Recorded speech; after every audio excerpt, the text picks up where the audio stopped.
when I was like finding our first 1,000 customers, I could find those 1,000 customers on Twitter by being transparent about the business. It turns out at scale, like your average customer in middle of America doesn't give a shit about like your subscription take rate and strategy. They just want like a really good product. So I think a lot of founders are designing the brand with like, it's not just what's the coolest t-shirt I can make, like Everlane perhaps, and more like, all right, what are the business fundamentals that my brand needs to kind of have built into its physics from day one to be successful? Many more brands just jump directly into retail, but don't have that feedback loop of D2C, don't have that speed that D2C allows. And so you're making a really big bet from like basically day one on, all right, this brand we know will only work in retail. And if it doesn't, like the brand doesn't exist.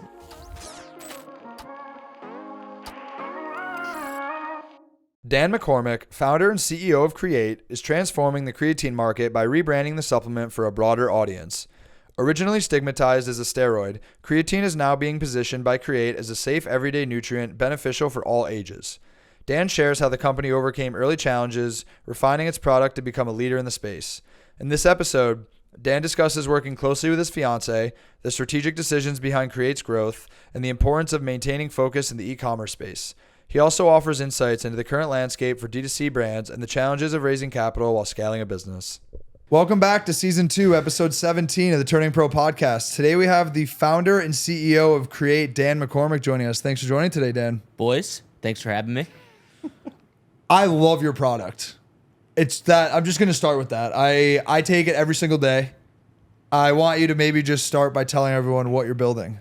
Yeah, I know both of you are products, or both of you are customers and have been customers since the beginning and have kind of been with us through the different iterations of the product. Adrian's been, honest with the feedback from day one.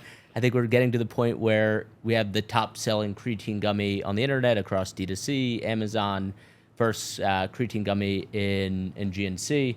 But the idea here is to build the modern creatine brand. Creatine's a compound that's been around for commercially over 30 years and for whatever reason has gotten a really bad shake of it reputationally, stigma. I think like a lot of it actually dates back to like since the Olympics are about to start to like the Olympics in the 90s. It came out a lot of sprinters were taking creatine. Then in the late 90s, early 2000s, creatine got conflated with steroids. Through the 2000s, a lot of like high school football players took creatine that scared their mothers. And so in the hearts and minds of the American consumer, creatine was this like quasi-steroid. Turns out creatine is nothing like a steroid. It's safe, it's efficacious, it does a lot of beneficial things for the people that take it. And so the idea here is let's kind of reposition creatine as this daily nutrient, this widely beneficial compound that really a lot of different groups of people can benefit from taking. And let's do it in a way that increases the total addressable market, not just male bodybuilders and serious athletes, but young, old, male, female, living active lifestyles, living less active lifestyles. So yeah, that's our product. We started with creatine monohydrate gummies, but you'll see us kind of match with other active ingredients and other form factors soon. I'll be the first to admit that I associated creatine with steroids. I was a Division I athlete my whole life. I was like, I can't take that. That's really bad for your body. Don't go near that. This was the first time that I'd ever taken it. And I was just thinking back, like, I don't actually remember why that was the sentiment other than the person next to me said it. So I was like, oh, then yeah, it's not good for you. Yeah, I mean, a lot of it is like literally Mark McGuire when he got nabbed. There's this famous photo in like the Baltimore Sun or whatever where it's a photo of Mark McGuire's locker room and he has this banned substance that right in his locker, like literally visible in his locker, and right next to it is a jug of creatine monohydrate. And so in the hearts and minds of the consumer, creatine got basically mixed in with steroids in baseball. And then like... Is that... did you know that? No, I had no idea. Yeah, I mean, early adopters of the product also tended to be people like Mark McGuire. He obviously wasn't a bodybuilder, but bodybuilders were early adapters. Gym rats were early adapters. Like think like jacked up 2000s people in gyms. That's who the early adopter of creatine was. And like, it just never shed that reputation, partially because the creatine brands that existed served that customer. So right, so you'd see like XXX creatine, NO Explode was like a big compound, a big supplement back in the day. And like, it was mixed with a bunch of other stuff. And so you take it, you'd itch your skin off, and people will be like, that's what creatine is like. Creatine doesn't do that. It's non-stimulant. You're really not going to feel anything. You're not going to see results really for like at least 2 weeks, but people just basically conflated that experience with the experience of creatine. At its core, can you explain what creatine actually does for you from a benefits perspective? Yeah, so benefits, and we can maybe get into a little bit of the science, but benefits, you're going to build strength, you're going to increase muscle mass, you're going to improve recovery. There's a growing body of research on creatine and cognitive performance, so brain health. But essentially what it does is it facilitates the production of ATP. If you think back to like biology class in high school, ATP is the energy currency of the cells. So essentially your muscles, your cells are able to produce energy at a higher level. And basically when you go to the gym, let's say how that manifests is you're able to do an extra rep or two in a set. You're able to lift 5 pounds heavier, but over time that compounds. And so you just get stronger. I have a question around broader like protein and supplements as well, because I feel like almost every guy that goes to the gym, you're probably you have whey protein or plant protein or something. And all of my friends that work out are taking all these supplements and taking all these protein powders, or what's the version of casein like later in the day? I think it's like a pre-night or something like that. Yeah. Different type of protein. And every single one of them, over time you have the same feeling of like you're going into GNC or looking on Amazon and it's like these huge tubs with jack dudes on it. Yeah. And you're like, I don't want this. And then I remember when you came out with your first branding, it wasn't specifically speaking necessarily to like a guy working out. It had like a massive appeal. Like you could, a mom could be using it, a young woman could be using it. My dad's 65 and now he's using it. And now it makes a ton of sense that I'm like, oh, there's all these other use cases. But I remember when you first started, I was like, why isn't this just a little bit more like male branded for kind of people like us, early 20s that have disposable income? Yeah. So taking a step back, I think there's like a few supplements that really can move the needle for people when it comes to performance at the gym or just general overall health and wellness. So protein is one of those. Like if you're taking a whey protein, for example, that's great. Like you should be having, call it 1 gram of protein per pound of body weight if you're trying to build muscle and improve performance over time. You can also get that protein from your diet. I think obviously hydration is really important, making sure you're getting your electrolytes. Creatine is probably like somewhere between the second or third or fourth, like I would say most essential, at least like dietary supplement or fitness, sports nutrition compound. And yeah, so going back to like, given its position as like one of those essential compounds, the fact that no one had really built a brand that was accessible beyond, call it the 5% of people that identify as like a gym rat or a bodybuilder, I thought presented a huge opportunity. Frankly, the, call it mid-20s guy was already very well served on the market in terms of at least the brands and how they spoke to them, maybe not the form factor, but like people have been selling creatine to dudes for 30 years now. Like there didn't need to be another brand selling creatine to dudes. That's 5 to 10% of the population, like that specific stereotype of person. And so I just thought it was a much larger market and thus like could have a larger impact by selling to the 95% of the population that wasn't already being sold to. In the early days, I know you started sharing kind of all your growth metrics and revenue metrics, if I remember correctly, on Twitter, on LinkedIn, very open about it. And I feel like from day one until now, every single thing that you've done on the surface, it's like, oh my God, he's crushing it. It's just execution every single day. Yeah. In the right hands of the influencers, with the right subscription, launching the new product SKUs. Everything seems to be, at least executed like clockwork. But I'm sure on the inside, sometimes it doesn't feel that way. And so walk us through, maybe not misses, but kind of just early ups and downs that you've went through. Because again, on the surface, it seems like you guys have just been making all the right decisions. Yeah. Well, I mean, I think you've been pretty transparent about me, or transparent with me about the fact that the product when it first launched was like a great idea and like pretty bad, right? Like it could melt. It didn't taste great. Like it just was, I would say, average execution when it came to a product, from a product perspective. So that was a big one. We've dialed in the product over the last like 18 months to the point that I'm no longer like having to quasi apologize to people about like the state of the product when it showed up to them. And so that was definitely a learning curve, and product's hard, and like we're selling to tens of thousands of people a month. Like things are going to go wrong, but that was definitely a big learning curve. I think like when it comes to sharing, the reason I started was because I was like kind of bored, and like I always treated myself as an analyst of these e-commerce brands. It's a weird niche to actually care about, but like it's where I spent my career, and like I cared a lot about the ecosystem and the business model and like figuring out how it works or how it doesn't work. So I was like sharing because I was interested from a analyst perspective, like how do these businesses work? What makes them successful?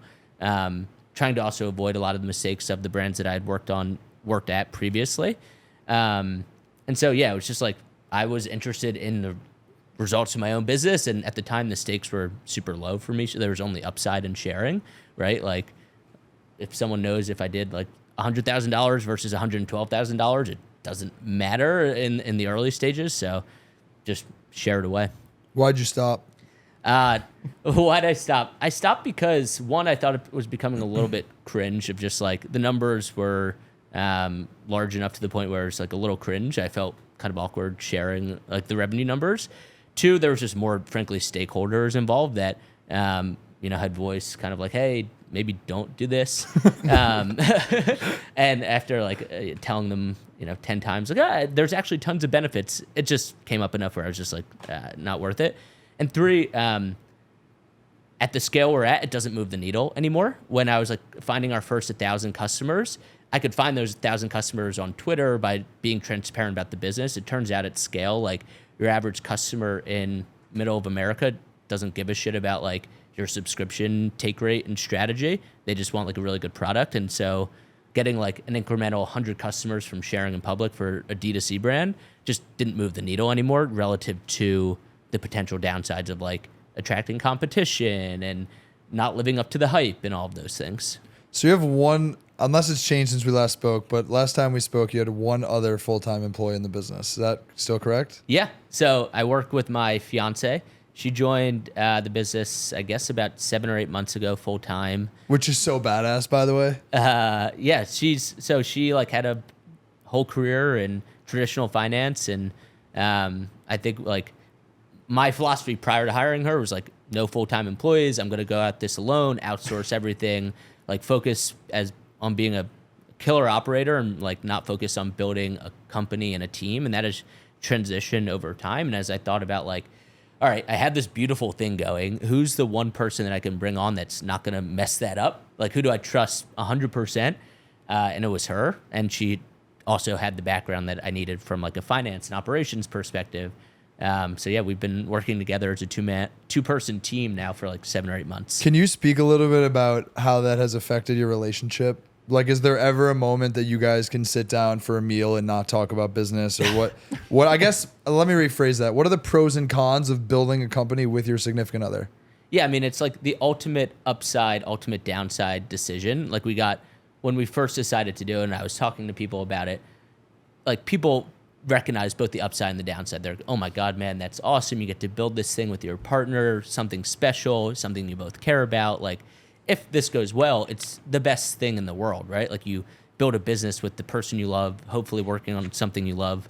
And if it goes wrong, it's like the worst thing ever, right? It can ruin your relationship. It can ruin the business. It has like pretty terrible downsides if it doesn't go well. So the main thing is you have to be really intentional about how you approach everything. So like going back to the dinner table example, which is kind of the canonical example of like, how do you not talk about work 24/7? You have to be really intentional to be like, all right, we are no longer talking about work because if we don't say that, we're going to talk about some like random CX issue for like just during dessert. And that's not good for the relationship and like, it's not good for the business ultimately. And so you just have to be intentional about it.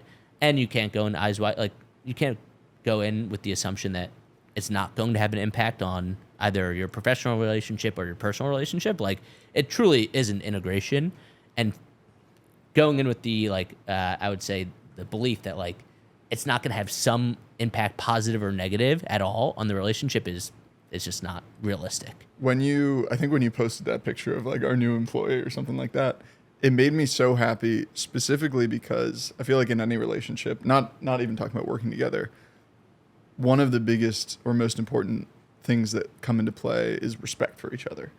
Maybe like not just professional respect, but personal respect for their hobbies, respect for their work. And if that's not there, you don't have a relationship.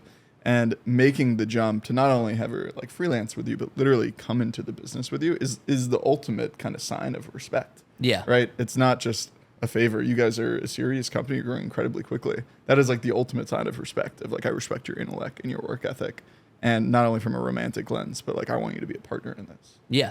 I mean, frankly, like it's one of the things that attracted me to her in the first place is like she's intellectually very impressive, and I respect her deeply beyond just like how she looks. Obviously, like that. It's one of the things that has attracted me to her forever. One thing I would say is like I was like probably pretty concerned about the public reaction. By public, I mean like the stakeholders in the business and generally people that I would talk to about it, of like, oh, cool, man, like we invested in your company and now you're going out and like hiring your girlfriend at the time, not even fiance.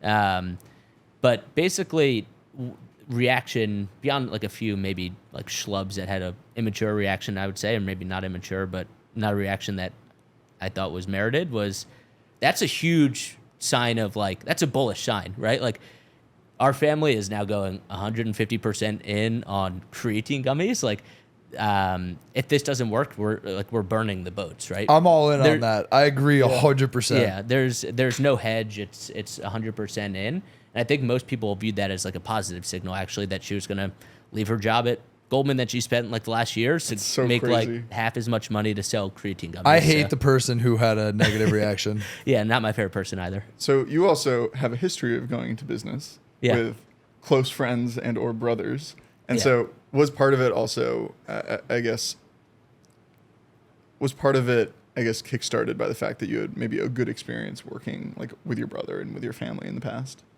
Yeah. So the context here is prior to starting Create, worked with my brother who writes a newsletter and has an investment fund. And I still actually work with him today. And we have an amazing working relationship. Like we probably talk somewhere below 100 words a week and just bang out newsletters together. Like we just have a very well-oiled machine, and we get along and kind of talk in the same shorthand and all of that. And so that was a really good experience. I also prior to hiring Sienna, who's my fiance, probably the closest thing we had to a full-time employee was my sister-in-law, who was working 40 hours a week for us. This is crazy. I did not know this part. Yeah. For Create? Yeah. So my brother's wife was like ran basically our supply chain for a while. And so it was all already in the family. And I've just kind of gotten used to blending business, personal, family. Is she still involved or not anymore? Yes, I like loosely. She's taking on other projects. We kind of got to the point where like she'd done what she needed to do and has other clients now. But yeah, there was a point where she was working for me, Sienna was working for me, I was working for my brother, and so it was all very incestuous in that sense. But a big part of that is also trust. Like when I think about the team or your team that you've built, the closest people to me on the team, especially at like the executive and leadership level, I just trust them intimately. And that's the most important thing for me. It's not communication. It's not their work ethic. It's do I trust them to get things done? And I feel like family is, or fiance is quite literally the embodiment of trust. It's trust, and honestly, like enjoying spending the time with the person. There's like even competent employees or people that I don't love spending time with. It doesn't make me jazzed up to like go sit on a 30-minute Zoom with them or work on a project with them. And so, trust, enjoying spending time with people. Those are like the two of the main ingredients for me. Yeah. All right. I want to pivot to state of e-commerce today. Oh, are there a handful of brands that have launched, I don't know, in the past like 5 to 10 years that you really look up to in terms of their growth trajectory and their execution or operational excellence? That maybe some that are a little off the beaten path. Yeah. Is Element off the beaten path? You can say Element. Yeah. I think maybe a year ago was off the beaten path, and now it's like everyone takes Element. I think Element's a brand that we look up to a lot because, honestly, for a bunch of different reasons. One of the things is they took this stigmatized product and rebranded it. Their focus, right? Like Element could have done a million things over the last 2 years. They're not in retail yet intentionally. They don't sell non-salt products. Like they've stayed almost 100% focused on the thing that they do really, really well. So we take that from them. I think Vital Proteins is like another one we look up to a lot as a strong comp for our business. And they took this, again, misunderstood compound, brought it mass market, focused on brand, distribution, and really like focusing on their core customer. And again, not losing, like today, Vital Proteins has a million different products and like sells a bunch of different things. But for a while, it was just collagen. And that's something that we really take away is like, people ask us all the time, when are you launching protein? When are you going to do magnesium? Like all these different things. We're like, that is very tempting. And like, sure, we can maybe sell incremental revenue in the short term. But when you look at all the brands that have scaled from like, call it 25 million to a few 100 million, they all are ruthless when it comes to focus, like knowing where basically their bread is buttered. And so, yeah, those are two that I look up to. AG1 is my favorite example for the point you just made. Yeah, AG1's another like canonical example of focus. Like people hit their heads against the wall. Why is AG1 not on Amazon? Why is AG1 not in any retail partners? Why is AG1 not like expanding their product assortment beyond the vitamin D packs essentially? And yeah, they like, it's because they don't need to, because they nailed this one thing. And they're going to do that one thing better than really any other, like it's a commodity. The greens product is largely a commodity, but they just outdo everyone on execution, brand, partnerships, all of that. Yeah. Almost every day or every week, people come to Verbatim and ask us for social and for SEO and PR. And I'm sure the same thing happens at Platter, especially, I mean, you guys are literally consolidating features. And so every time that happens, I think of you and I think of Element. And I'm like, I know that's in a different industry, but just stay focused on the main thing and try not to launch other things. Maybe a few years down the line we will. But every time it's so tempting too. It's like, okay, you can see the revenue there. People are asking for it. Like, why won't I do that? Yeah. And so in those moments, I'm sure you get carried away sometimes or tempted. You're like, well, this actually may make sense financially. You just remind yourself, like, stay focused. Yeah, I mean, we've gotten as far as like, we've spun up so many R&D samples and gotten like very, very close to launching products that I would say are secondary to our main thing. Multiple times in just like the last 6 months, but have kind of held back because going back to that, like looking at these brands that haven't done that. They made that decision to not do this and it's worked out for them. And that's not to say we won't, like we in fact will launch secondary products over time, but it's just that ability to stay focused is something I think is super important today. As the D2C analyst nerd himself, what are you seeing as the biggest mistakes a lot of other brands are making out there? I think everyone's getting a lot smarter from the beginning. Like brands are now, I think largely, many brands are being created with some of the basic heuristics of what makes an e-commerce brand successful. And so like a great example, today we were talking about the fact that like Michael Praisman from Everlane just launched his magnesium hydration brand. And like the reason he's doing that is because that's a great potential business. Like it's high margin. He's repackaging magnesium with a little bit of salt and potassium. That's a really high margin product. Magnesium is something that you're supposed to be taking every day. It's a natural subscription product. Magnesium is like, yes, it's a commodity, but it's a misunderstood commodity where probably like, I don't know, at a high range, 15% of the population consistently takes magnesium, but there's a world in which like, 50% of the population should be taking magnesium, if not more. So I think a lot of founders are designing the brand with like, it's not just what's the coolest t-shirt I can make, like Everlane perhaps, and more like, all right, what are the business fundamentals that my brand needs to kind of have built into its physics from day one to be successful? What was the original question? What are they not doing? Like brands you're like the biggest mistakes you're seeing amongst like the cohort of brands that you spend your time researching. Yeah. I guess it's another way to pose the question is like, if you can go back and start create again, like what would you do differently? Oh, yeah. That's a really good question. I think there's always this seesaw of like, how quickly do you go and become an omni-channel brand? And I think perhaps we would have gone omni-channel a little bit earlier, or at least made that a bigger focus for the brand.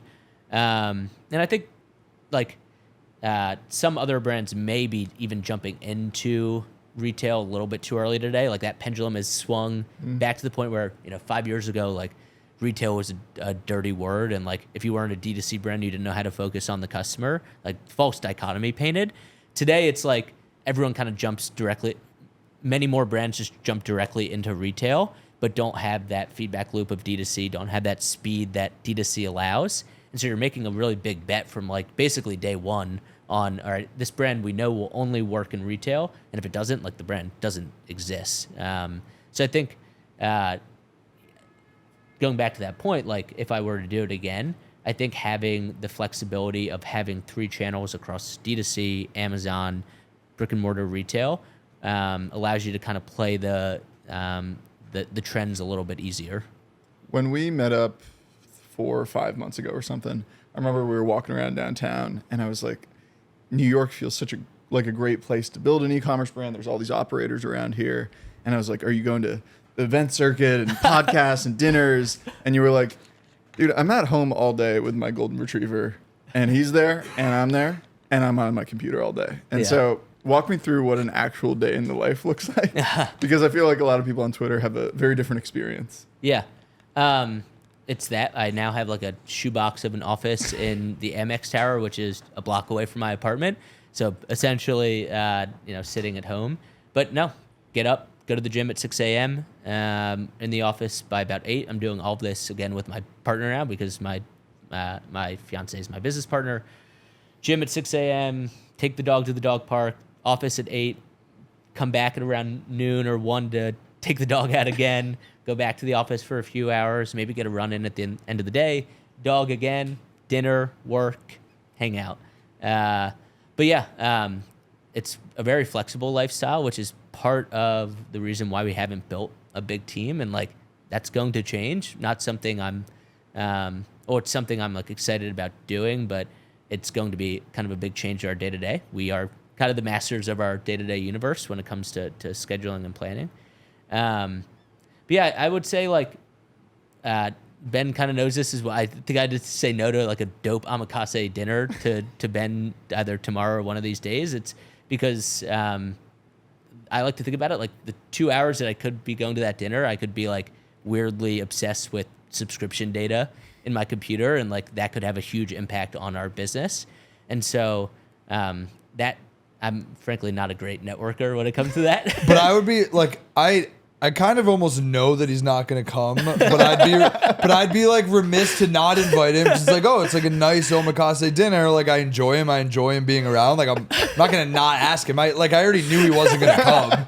Like I was surprised when he agreed to do this. No, I love people. I actually no, but it's not a knock on you. It's like there's a lot of people who will show up who frankly shouldn't be there. It's kind of the moral of the story. Yeah. I think a lot of successful businesses, like it's a pretty boring, monotonous lifestyle when you do it really, really well. Yeah, and that's I like have said this before. Is like my one advantage is that I'm willing to basically treat selling creatine gummies like a full-time, very, very serious job.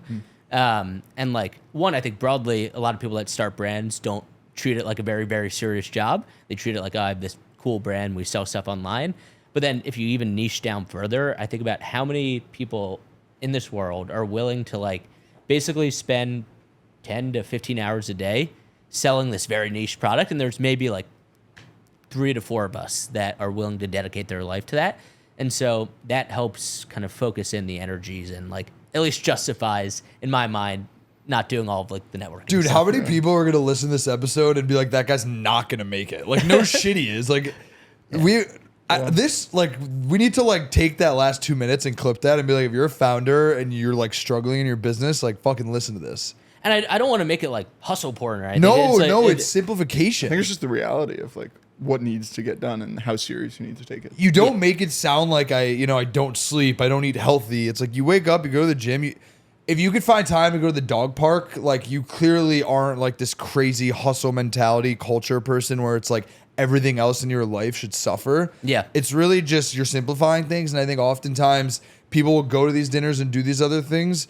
Look, I don't want to knock them that they're not beneficial because I think there's some people who don't have access the way you do and don't have exposure the way you do. So I do think there is a ton of value there. But I do think there's a lot of instances of people who want to avoid the reality of like not wanting to solve a hard problem by like pushing it off by going and doing other things. Whereas you're kind of just like, there's really nothing else in my life more important than solving this thing right now. Like my fiance is sitting next to me. My dog is right here. Like we're all in on this business. I'm going to solve this problem because no one else is going to solve it for me. And you're just honest with yourself about that. Yeah, and I think I'm also probably lazy sometimes too when it comes to like, it's Wednesday night. I'm gonna, if I'm gonna have a little bit of time, I'm gonna like spend it with the people I love versus the people that I consider like professional relationships. Yeah, I think that I can't wait to have a dog, in part for that reason of being able to turn down things. I got to go back and hang out. Yes. But it's very What do you real. mean? You're so good about that already. I'm better than you at it. You're better than anyone I know at it. We're like at the thing this weekend, like, oh, I gotta go back see my girlfriend. I was like, of course you do. I knew you were gonna say that. I have learned about drawing boundaries mainly from you, because I feel like I used to be a big people pleaser, and Ben has helped me be like, what are you talking about, man? He'll get in my face, be like, you're being an idiot. Just tell them this. And I'm like, that's a very simple way of doing it. So you've changed in that sense? Yeah, 100%. I think that if I had to think, if I was journaling about the benefit of this podcast, I just hang out with him a lot, and he has very strict boundaries. I think the problem for him is that his business is largely driven by his relationships. Right. Because like he's the top of funnel. And so because of that, he's constantly having to try to keep 1 million people happy. And I'm like, dude, you got to cut it at some point. Like this is not productive or conducive for your mental health. Like your business is not going to go under if you tell this one person on Tuesday night that you can't go see them. Right. And I think there's like a fear of failure, which like I feel like I also have in my own subconscious in ways that I've done the same thing. So maybe in some ways it's easier to project onto someone else, like stop doing this, because I'm by no means the best at it, but I definitely would say that I am very unfiltered with everyone. I mean, to be fair, there are certain people that they derive their energy from going to that Tuesday night thing, right? Yeah. Like, it's not draining. It's actually like where they recharge and like they can flex that social muscle. I think there's just some people that are not forced, but like they do that and they don't get the same level of energy, and that's where it becomes kind of a detriment. Agreed. I want to talk about your journey over the past. When did you start it? 2 years ago? Yeah, I started working on it about 2 years ago. So, for a quick backstory, one of the most impactful relationships that I've had so far, aside from Ben over here, building Verbatim, has been Andrew from Noon Brew. Yep. They're renaming as Moon Brew, because we just so happened to meet randomly at a coffee shop like 3 years ago. And then over the past 3 years, we lived near each other in Williamsburg. We worked out like clockwork, I think every week for like 2.5 years. Nice. And seeing someone he's a completely different industry. We have like no overlap. I have no potential impact on his business. He has no potential impact on my business. But just someone going through it, literally I think we followed the exact same growth rate and the same problems at the same exact time. Has there been anyone like that for you, obviously aside from your fiancé now, that has kind of come up at a similar rate that you can kind of just share everything to? I definitely enjoy following you guys and getting to know you more, and I think similar trajectories. I think for me, what's been really important is like building relationships with a few people that are actually, call it a few years ahead of me, that have pushed me. So like the guys at Element and Jeff at Owen and a few guys like that like I can kind of see what life looks like and like what the business should look like in a few years. So they've been really helpful. Honestly, Andrew, like I see him a fair amount. We have an office maybe a block away from each other, run into each other at lunch, and like run very similar businesses, honestly. So like it's tactically, those conversations are always fruitful. And two other guys I got to mention, Seth from Masa, who's my boy. He's probably the answer to the original question. I just had to get there. Yeah, those guys from Masa, they've come up on a very similar trajectory. I think Seth and I look at business in very similar ways. And yeah. Bunch of finance guys. I actually think I talk to Seth more than most founders. You do? Yeah. But your businesses, are they a customer platter? Yeah, but we rarely talk about that. I agree with what you just said. I love his perspective on business, and he'll keep you honest. Yeah, I don't know. I think he gave me a breath of fresh air as like the way that he just like approaches it. Like I think he understands opportunity and understands how to capitalize on opportunity. Yeah. And I actually think the thing that he's done better than any founder I've ever seen in my whole life is raise money. It's like comedy to me. Really? Well, yeah. Like I was like, dude, why are you raising at this valuation? Like you pre-revenue? Or he's like, you have fiduciary responsibility. If you want to allocate capital into my business, like that's on you. That's not on me. I was like, damn, that you're not wrong. You know, because I think there's some founders early on who are like, oh, I don't know if like having a high valuation is going to hurt me or if I'm being a scumbag or whatever. Like people have all this self-talk, and just like watching him being so like capitalistic with his black and white like ways that he approaches it, I just think has been so admirable to watch. What have you gotten more ruthless about? Because like when we had that, because Seth was on the podcast like a few months ago. Or something, and the thing that struck me immediately, I was like, this guy's ruthless about everything. In a very like kind, he's super laid back, but you could just tell beneath the surface, like absolutely ruthless. So I'm curious, as Create has scaled, what have you become more ruthless about?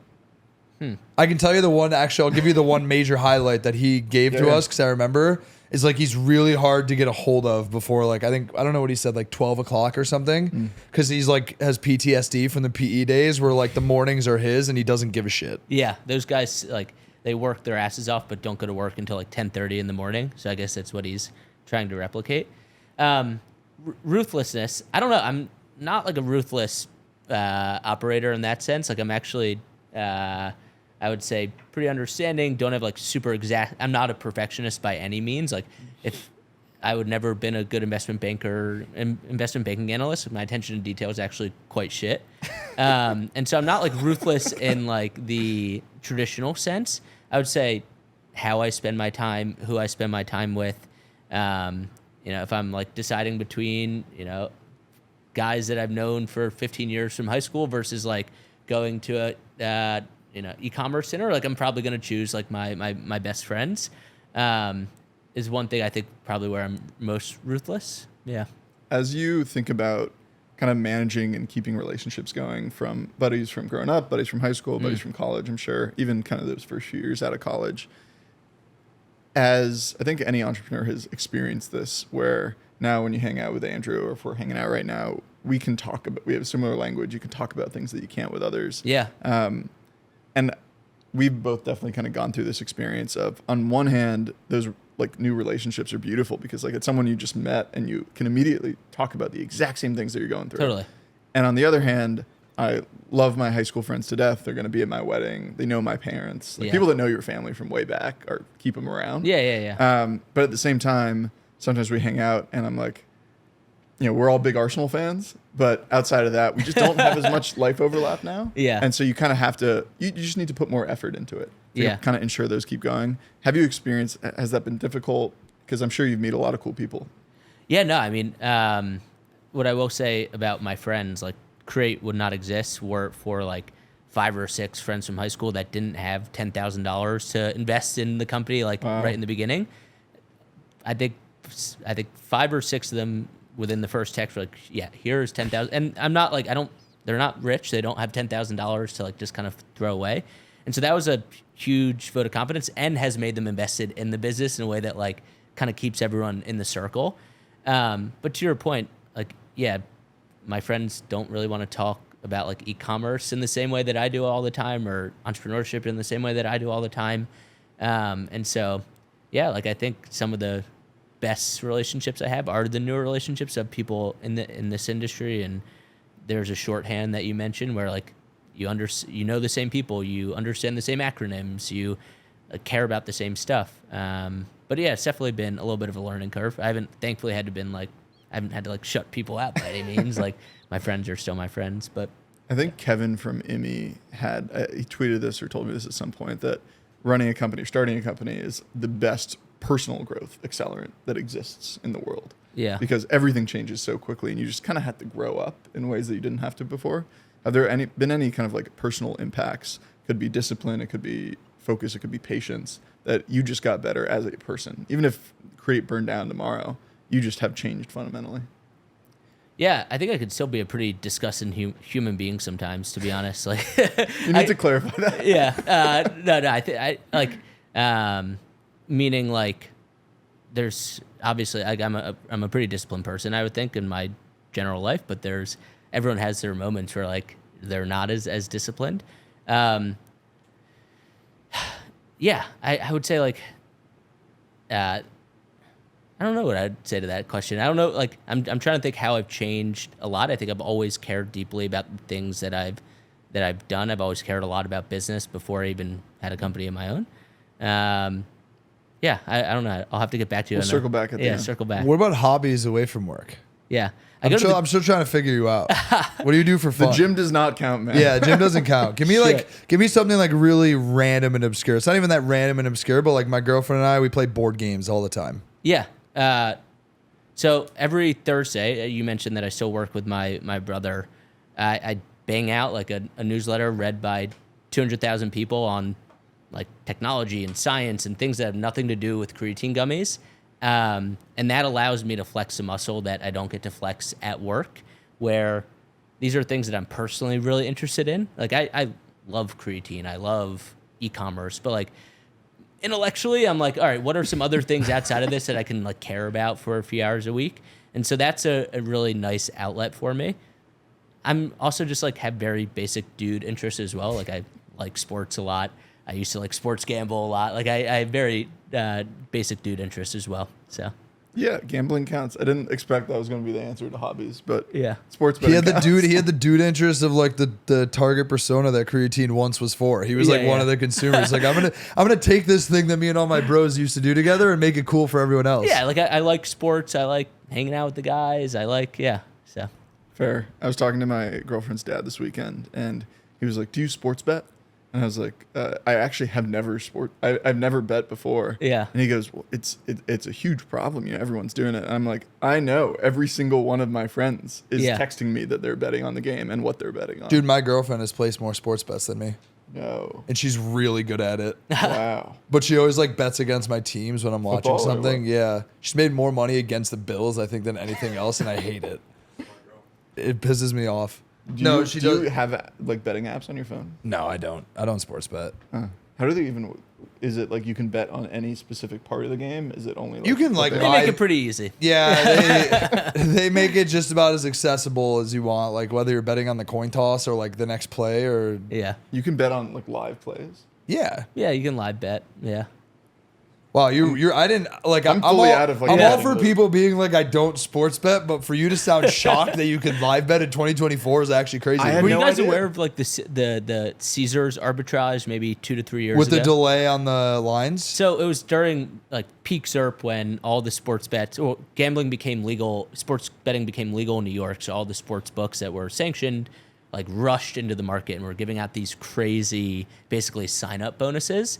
And so there was a point in time where you could basically arb signing up for those apps and make like $3,000 no risk, because they were just giving you get free bets, you get sign up bonuses. So yeah, the great Caesars arb of like 2021.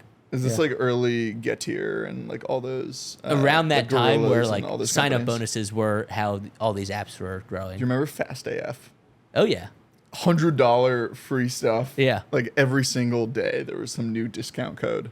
That was Buddy, one of the I worked craziest at things. GoPuff. I know all about the race to the bottom on giving people free dollars to somehow- download your They're fast still delivery around, app. man. Yeah, they're still around. Yeah, because they decided to try to get to profitability after the $1 billion convertible note to go public off of a lot of losses didn't work. Are they the only ones still around? I think Get Here shut down. So Getir is a Turkish company, I Yeah. believe. Yeah, And I think they pulled out of the U.S. yeah. GoPuff might be the only, if not one of very few left in the U.S. Interesting. The only one, really? One of. I know they're one of the only in New York. I'm sure there's a couple others, but definitely not when I was there. When I was there, the competitive landscape map was crazy. yeah. There's so many. It was so competitive, but that's why you saw the things you're talking about of like they were just paying you free dollars to use theirs with the hope that like your experience would be good enough that you'd stay instead of go to the other. And then they very quickly realized that everyone just had the affinity to free money, not to like the best customer experience. Remember that Flip app, the phone thing, where you Yeah. can buy? That was like was 6 months ago. A few months ago. Yeah. My girlfriend made thousands of dollars on that. Was that the thing where everyone was sending code? Like I Yes. feel like I got 25 Yes. referrals. It might be on my phone, honestly.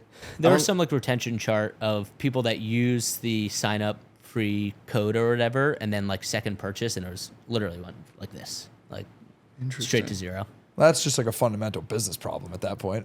Yeah. Question on the investment front, because you've raised multiple rounds of angel investment, and you guys have continued to grow, and obviously maybe you're not sharing revenue metrics publicly on Twitter I anymore. think we can also cut this, but by the time this episode's live, I think your latest round, this is not going live for months. Oh, cool. Yeah. So No, by the time this is live, I'm pretty sure your announcement will be Fair. old news, honestly, Cool. by the time it's live. Yeah, assuming things go right over the next, I don't know, 72 hours or so, we will have raised Series A from Unilever Ventures, $5 million round.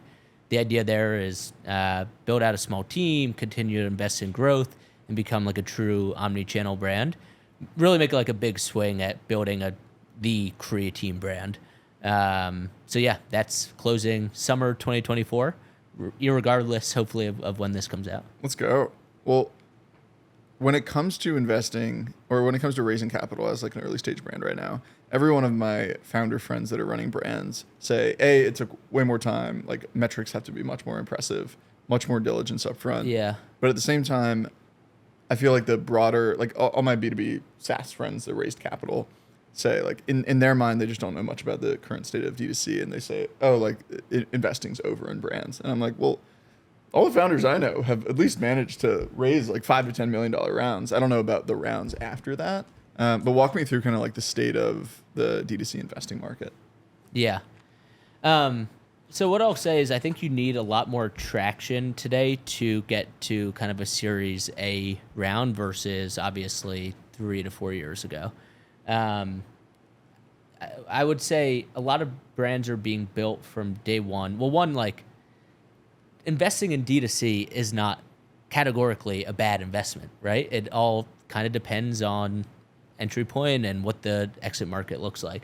So I think like what we've discovered about D2C is that there's not a huge kind of market for liquidity events. Like very few companies IPO. Of the companies that have IPO, they've had a really tough time in the public markets. There's not this like, super robust kind of M&A market for D2C companies. And that's like, you kind of have to know that going in, and that's going to cap a little bit of valuation and like how much money is rushing into this, just because upside is relatively limited. Like the biggest D2C company of the last 10 years is maybe worth, I don't know, $10 billion, and that's like on running, right? Is that the biggest D2C brand in the last 10 years?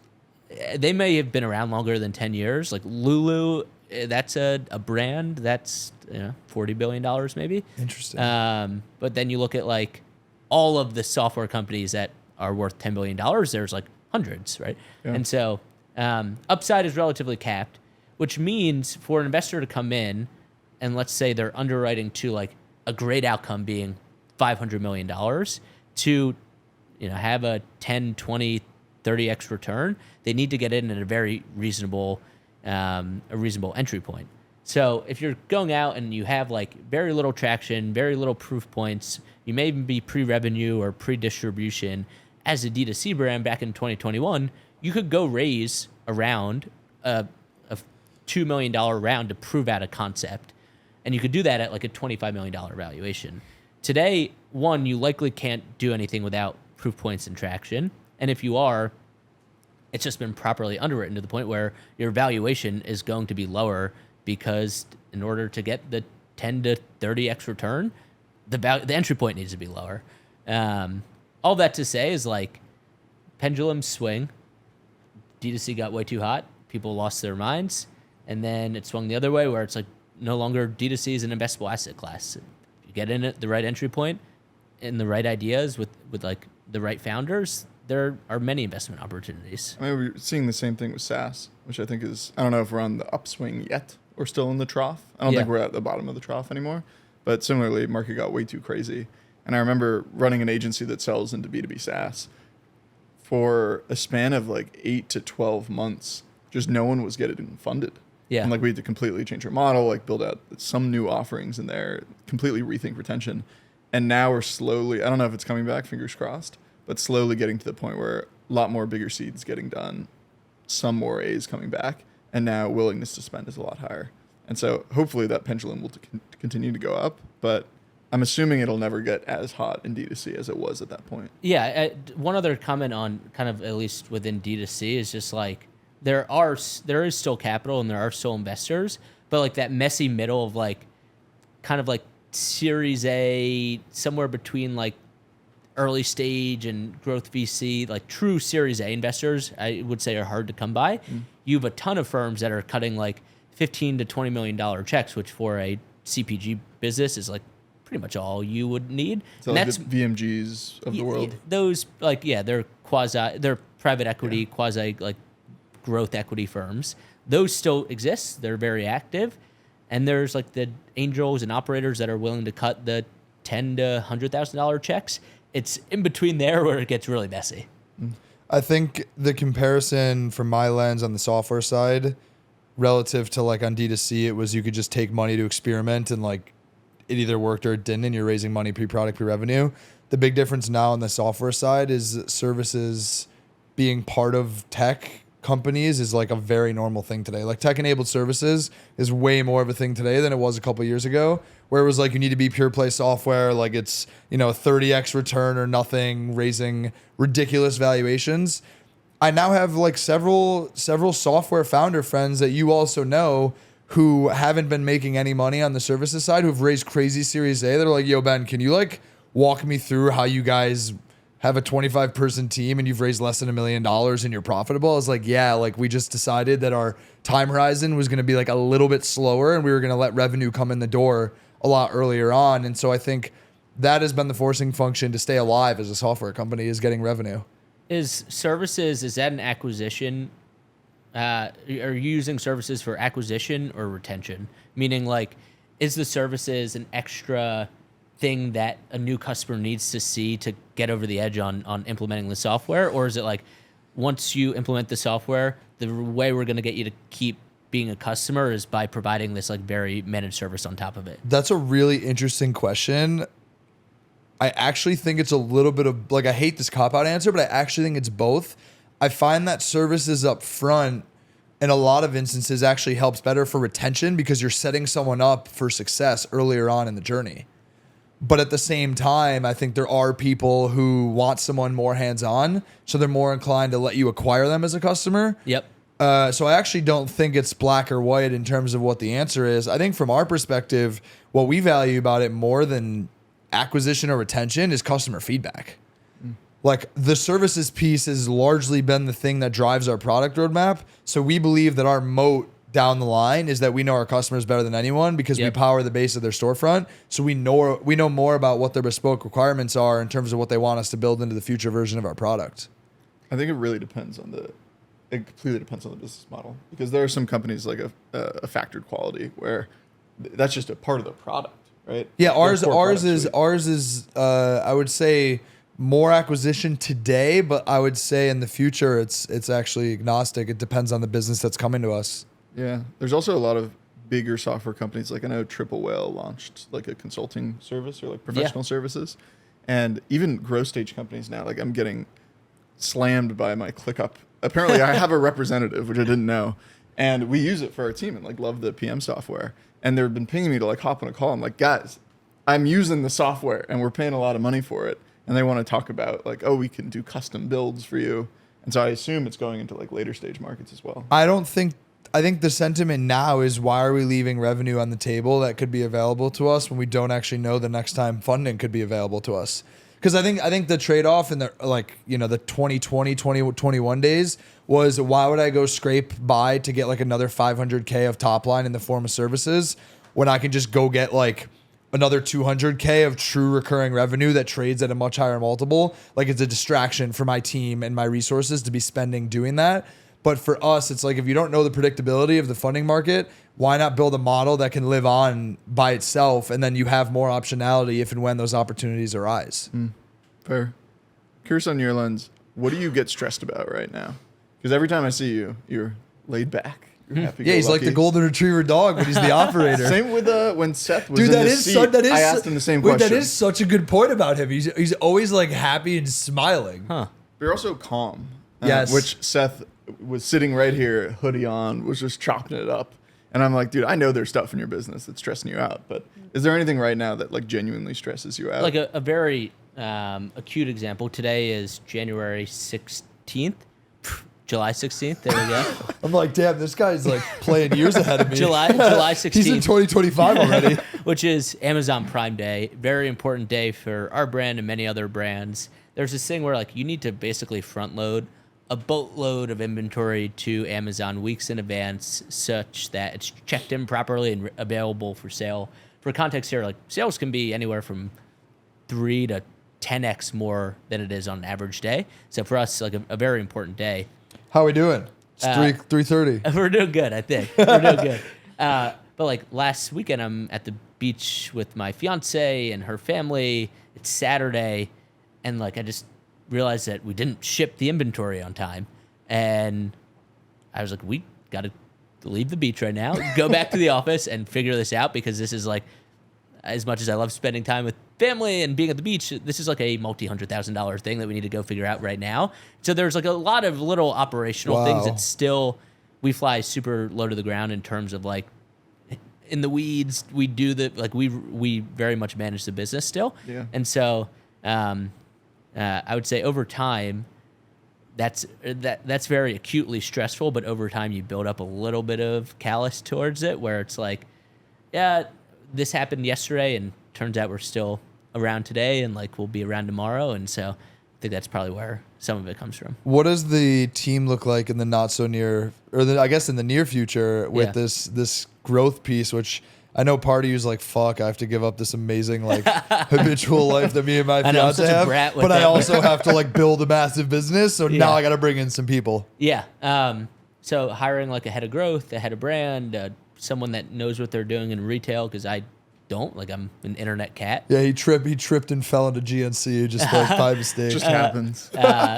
And so I think like we don't want to completely, give up the DNA of like, I think e-commerce teams, D2C teams don't need to be that big today. Like, I'm not just going to, because we raise money, totally change my mind on that. Like, I still think you can build a big business with a small company, at least within our specific business model. And so we'll hire like maybe 3 to 5 people over the next 6 to 12 months. And hopefully they're, experts at what they do. They're, they're willing to obsess over the business as much as I am for like a 2 to 3 year period. Beyond that, I don't think it's healthy if they continue to do that.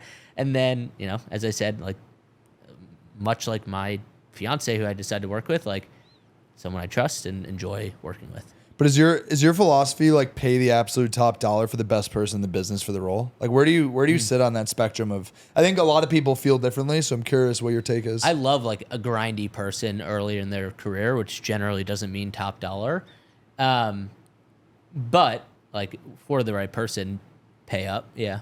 Your fiance who's at Goldman. I just love a grinder early in their career. Yeah. Yeah, he's like, I'm sorry, honey. This is your salary this year. Like, there's nothing I can do about it. I'll talk to the board and see if I can get you a raise next year. Exactly. Are you guys gonna do in person? We're trying to figure that out. We live down in like downtown Manhattan, and where we live specifically, there's not a lot of office space, and like we're kind of spoiled by the fact that our current office is a block away and all of that. So we're trying to figure it out.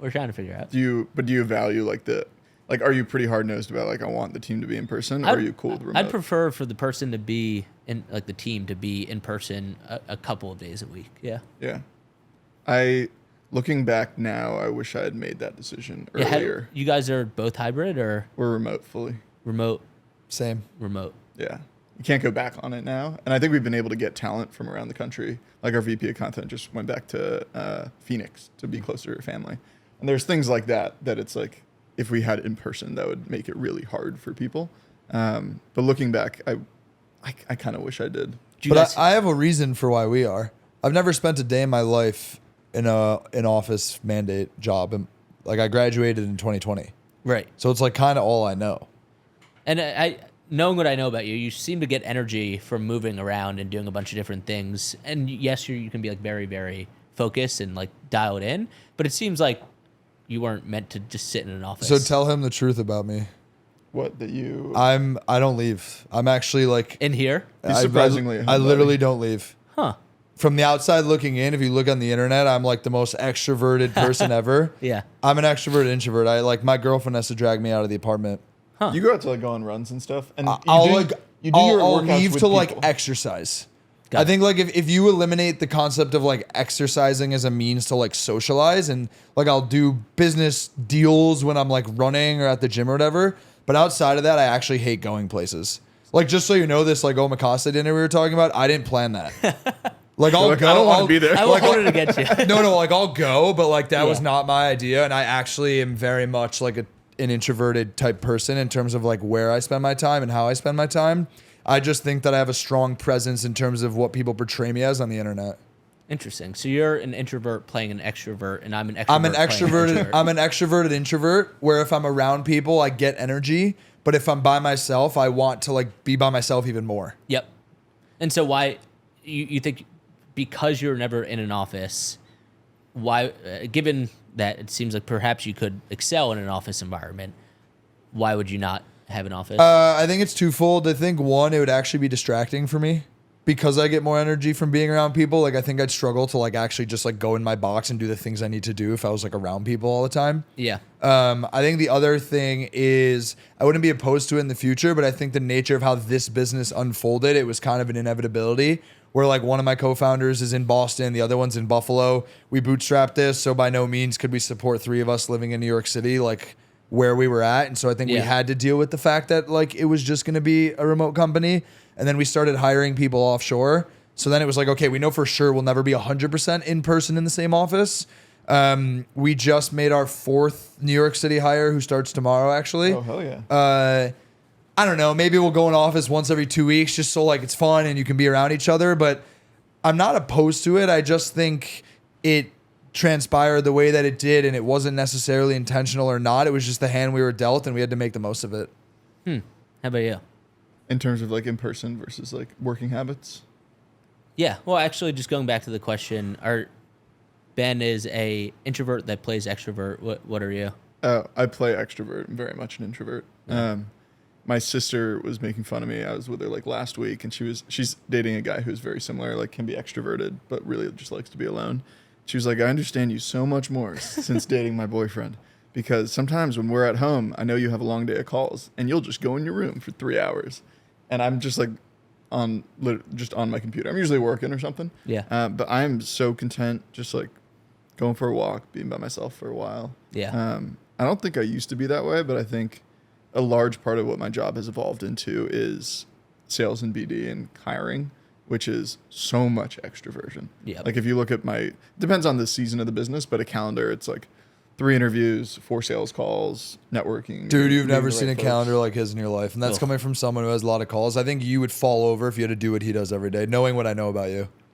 Yeah, He's from like 9 to 5 with maybe 10 minutes without a call, like in that full calendar day. Dude. That's rough. But it's what's necessary for the business. Right. But it takes it's like a mental toll. Like my brain is scrambled at like 6. And so I think something that has been really helpful is, because my girlfriend and I are living together now and we're moving in together next year, and making sure that sometimes the first person that I see after my call, just like back to back to back to back, isn't her, because I'm not going to be my best self. So making sure, even if it's like a 10-minute walk, just to like no headphones in, no podcast, just like I'm going to get a little treat from the bodega and like go for a little walk, and then I come back and we can hang out. Having that separation is great, because sometimes you just come off like bad news back to back to back, and you're like, I don't want the first person that You don't I'm want to going be to like see. smiley and like the empathetic person that you want to be with your partner Exactly. is, yeah. I'm actually curious based on, I mean, now you kind of know the answer, but had I not told you the hypothetical, what would you have envisioned my like ideal Friday night being like after? No, I don't the view clothes. you. Just out of curiosity. I think ideal Friday night for Ben. Friday night. This is a great prompt, by the way. We should do this more. I appreciate that he asks us questions back because he's genuinely curious. Not a lot of guests do that. So I know that you, at least the last time I checked, like you're not going out to bars and drinking necessarily. So that's not part of a weekend routine. So perhaps it's dinner with friends. You have a girlfriend, I believe. Hang out with your girlfriend. My view of you was that you perhaps hung out with, you would hang out with your friends on a Friday night. That seems pretty down the middle. Yeah, I mean, I would say the extent, like, this Friday is a perfect example. Like, I'm going to dinner with my best friend and his wife, and we'll probably go to dinner at like 7 or 7:30, and like I'll come home after that and like maybe smoke a joint and like watch TV for a little bit or like play a board game and go to bed. Yeah. Be asleep probably before 11 o'clock. Sounds lovely. Yeah, that, like, this last weekend, we were at this founder retreat. There were like 20 founders. And on Saturday night, they got a table at a club and a bunch of them went out, which is like fine. Yeah. I went to bed. I didn't go. Oh, I woke up at 10 o'clock. That's a brave move, I and woke I up love at it. 9 o'clock in the morning. There was actually, you'll appreciate this. There was 10 a.m. yoga on the agenda from like going into the weekend on Friday. And I woke up Sunday morning at 9 o'clock in my workout clothes ready for yoga. I found out they canceled it because everyone else was too hungover. I was like, damn, they discriminated against a sober guy who decided to go to bed because he didn't want to go to a club till 4 in the morning. Most of those retreats are now intentionally designed as sober retreats for that exact It was reason. called a where- wellness retreat. It was a wellness retreat with a couple boys who like were like, all right, I'm gonna get after it a little bit. Yeah, Griff was there. Griff was he got after it. But I mean, look, I think it's my envision of it. Despite it being a wellness retreat, it's more an area for you to do like whatever you want to do and not be judged. Like, so some chose to hang out and do nothing, and others chose to get after it. But I think the point of it was just like funny. I woke up and I was like, I guess there's no yoga today. And he started texting me immediately. Adrian, I got some ideas. One thing I will say, going back to like how have I changed? If I don't meditate, I'm a way worse person Wow. to be No shit. around. How Yeah. long do you meditate for? And when do you do it? Tell us more. 10 minutes in the morning. It's not about like, I don't think I'm redoing the neurons in my brain by any mean, but like the intentionality of like, all right, you're going to take 10 minutes by not just looking at your phone first thing you wake up and then jumping into work. That's like the main determinant of how good of a person I am that day is like, do I get that in? And Do you go to a separate room from your bedroom, or do you? I usually do it right when I get into the office, actually. Oh, Yeah, okay. so it's not actually first thing, but like before I start my work day. I yeah. love that. So Do you do Calm or yeah, Headspace it's or something? very simple, calm. Don't have like some built out practice. It's like, again, I don't think it's like even true meditation. It's just like, all right, can you be a real enough human just to like stay calm for 10 minutes and like not look at your phone or refresh your dashboard or like check email? I really resonate with that because easing into my day, I don't meditate every day, but easing into my day has been one of the biggest game changers for me. So like I used to wake up, go to the gym, get home like 10 minutes before my first call, run in the shower, like try to make a coffee, be like a minute late to the call, and like I'm all disheveled for the next 5 hours. Yeah. And now I'll like wake up, give myself ample time to like have a coffee, sit on the roof, and kind of just like ease into my day. One other thing, yeah, I love that, is, and this is cliche, but you said you're thinking about getting a dog. I definitely want a golden. My Yeah. girlfriend wants a Sammy. So Big puffy ones. being in New York, you get a whole different experience of living in New York if you have a dog and go to a dog park. Like I have friends ranging from my age to 75 years old that I talk to 3 times a day now at the dog park. Like my best friend is a 75-year-old Texan that like, I'm not even kidding. I talk to him twice a day now. He played football at Oklahoma back in the day, and like, No way. he's a Texan, and he's was a wildcatter for a while, and he's like has all these stories. He's just like, I would never interact with that guy if I wasn't going to the dog park every day. And there's like probably 3 or 4 of those examples where, going back to like I'm not as unsocial as a being as I'm making myself be. I just get it in different ways. Yeah. Is there a dog run right near your place? Or We moved to an apartment that's on a dog park for that reason. that's a game changer. Dude, I think that was Wow. my favorite thing you said in this entire episode. Yeah, That's incredible. awesome. How old is he? he's 2. Has he outgrown the like Velociraptor phase? Oh my God! Like it's funny you say that. Within the past month or so, he's like toned it down a ton. But he was like a wild beast for a while. Do you see that meme of like between 2 months to like 2 years? It's just a picture of a dinosaur. Yeah, exactly. He's terrible. But When I lived in San Francisco right out of college, and there were all these very wholesome place. Everyone's biking and running. This is not in the homeless areas. This is like outer Sunset near the beach, and everyone is obsessed with golden retrievers. And so in the Presidio, walking around near the beach, and it just seems like the most wholesome lifestyle. I grew up with a golden too, and so I really want one. I think probably in a couple years when we come back from London and settle, immediately gonna get a dog. That's the next step. What about you? I like it. I don't know when I'm gonna get a dog. My parents have a couple. My sister has one. I love dogs. It's not a now Are thing. you a cat guy? Hell no, dude. I have like everyone in my company knows that too. Do you actively dislike that? Yeah, I'm No pets? No cats. Oh, cats, No, yeah, I yeah. love dogs aggressively. I'm not a cat guy at all. I like that about you. Yeah. I'm again, my opinions are like very sometimes polarizing, but I don't waver for them. Very polarizing I don't opinions. think that's an unpopular opinion to not like cats. No. That's not The unpopular minute at all. you've lived with a cat, you're like, I have they're lived pretty with good. I have lived with a cat. Was it like a mean I lived with cat, two though? cats. No, it wasn't mean at all. I lived with two cats in Western Canada when I lived there for a year and played I hockey. feel like when you live I had a with cat one, named Bauer. He was kind of a homie, but like I was like, you're just not my guy. I just don't want one of you when I'm older. I don't know. It's not personal.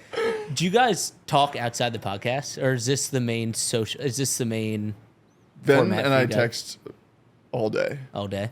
Yeah. Business stuff or just like anything? A lot of business, but like we've hung out like with our girlfriends outside of business, and I just think it's more so that by nature of who we are, because business is what's fun to us. Yeah. That like it's maybe not in this serious tone of voice of like, yo, I have this one problem. It's 2 p.m. Can you help me solve it? It's more like if you put Adrian and I in a room at like 7 p.m. on a Friday, that's the thing we would both want to talk about anyways. Right. Yeah. So I just think it's kind of natural. I've been trying. If I lived 2 blocks away, I'd be here 24/7. Yeah, for sure. Yeah. You're like, no. One more question for you, because we've gone way over, which is usually a sign of us having a very good conversation. Turning pro moment in your life, looking back, was there a moment in time where you're like, damn, things are getting real now? And what was that? I'd imagine this is the question that you asked everybody. Yes. Yeah. Turning pro moment.